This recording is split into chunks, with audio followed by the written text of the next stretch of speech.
बिस्मिल्लाहिर्रहमानिर्रहीम। एक बहन कहती है कि मेरी एक सहेली थी, उसके 2 छोटे छोटे बच्चे थे, अच्छी ज़िंदगी गुजर रही थी कि अचानक उसको एक बीमारी लग गई। बीमारी इतनी शदीद थी कि बढ़ती जा रही थी। इस बीमारी को कैंसर भी कह सकते हैं। यहाँ तक कि इसके सर के बाल वगैरह भी उतरने लगे थे। वो बहुत ज़्यादा लागल और कमज़ोर हो चुकी थी। डॉक्टर को दिखाया, इलाज चल रहा था, मगर उम्मीद की कोई किरण नज़र नहीं आ रही थी। एक दिन इसमें मामूल चेकअप के लिए डॉक्टर के पास गई। टेस्ट हुए तो रिपोर्ट वही मनफी आई, बल्कि इस बार डॉक्टर ने उसे कोई तसल्ली देने के बजाय इंतहाई दिल हिला देने वाली बात कही कि आपके पास सिर्फ 6 महीने रह गए हैं। आपकी बीमारी नाकाबिल इलाज और अगर दवाइयाँ दी जाएँ तो ज़्यादा से ज़्यादा 8 माह आप ज़िंदा रह सकती हैं। ये सुन के वो सदक़े में आ गई और इतना रोई कि उसके आंसू थमने का नाम नहीं ले रहे थे। घर आकर उसने मुझे फ़ोन किया और तमाम बात बताई, लेकिन वो फ़ोन पर भी इतना रो रही थी कि मुझसे भी बर्दाश्त नहीं हुआ। और फ़ोन बंद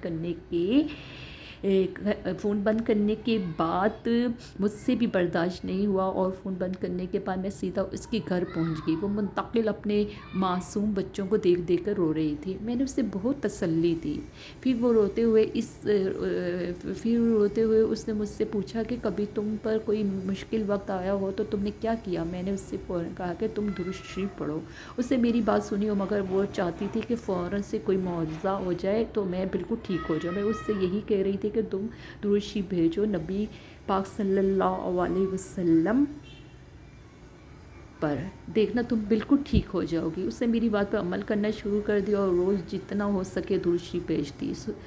सर्वे को नान ख़ातमुन नबी हज़रत मोहम्मद मुस्तफ़ा सल्लल्लाहु अलैहि वसल्लम पर कुछ दिनों बाद उसको अपने अंदर कुछ बेहतरी महसूस होने लगी। वो समझी कि दुआओं की वजह से मेरी तबीयत ठीक हो रही है। 3 माह बाद वो डॉक्टर को वापस चेकअप करवाने के लिए गई। उसने जाने से पहले फिर मुझे फ़ोन किया और वो बहुत परेशान थी, ज़्यादा घबराई हुई थी कि पता नहीं अब क्या रिपोर्टों में आएगा। मैंने उसे फिर तसल्ली दी कि तुम नबी पाक सल्लल्लाहु अलैहि वसल्लम पर दुरूद भेजती रहो, देखना दुरूद पाक की बरकतों से बेहतर हो जाओगी इंशाअल्लाह। फिर उसके टेस्ट हुए, डॉक्टर ने उसे एडमिट कर लिया और कहा कि रिपोर्टें 10 घंटे बाद आएंगी। 10 घंटे के बाद रिपोर्टें आई तो मज़ीद उसे 3 घंटे इंतज़ार के लिए कहा गया। इसी सलाह में वहाँ से टेस्ट वालों को गुज़र हुआ तो उन्होंने उसको देखा और एकदम रोक कर उसका नाम पूछा, फिर उसके शोहर का नाम पूछा तो उसने इस बात में सर हिला दिया। फिर वो बहुत गौर से और हैरत ज़दा होकर कभी इसको देखते हैं और कभी उसकी रिपोर्टों को। फिर डॉक्टर ने पूछा कि आप कहीं और से भी इलाज करवा रही हैं क्या। उसने कहा नहीं, यहीं से इलाज करवानी हो, बस इस्लामाबाद में एक जगह दिखाया था तो उन्होंने आपके पास भेज दिया। फिर डॉक्टर ने कहा कि अच्छा कहीं से इंजेक्शन लगवा रही हैं, तो उसने कहा नहीं, मैं कहीं से इंजेक्शन नहीं लगवा रही। अब वो बहुत घबरा के वो उसने डॉक्टर से कहा कि डॉक्टर साहब क्या बात है, आप मुझे क्यों कंफ्यूज कर रही हैं। तो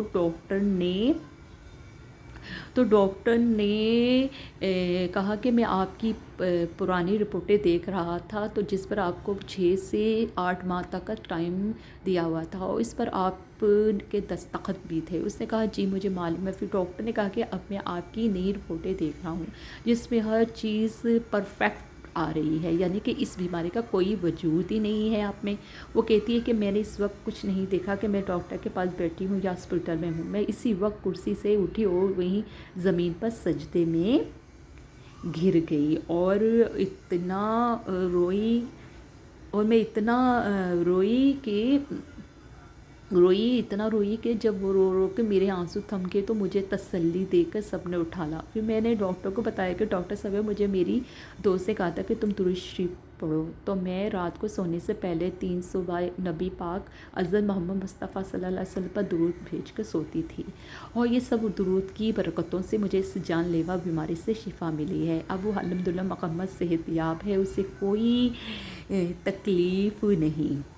तो आइए आज से हम भी कसरत से दुरूद इब्राहिमी और दुरूद शरीफ रोज़ाना पढ़कर अपने नबी सरवर कौनैन ख़ातमुल नबी हज़रत मोहम्मद मुस्तफ़ा सल्लल्लाहु अलैहि वसल्लम पर भेजें और अपनी हर दुनवादी परेशानी को दूर होता देखें और आखिरत में कामयाबी और नबी पाक हज़रत मोहम्मद मुस्तफ़ा सल्लल्लाहु अलैहि वसल्लम की शफ़ाअत हासिल करें।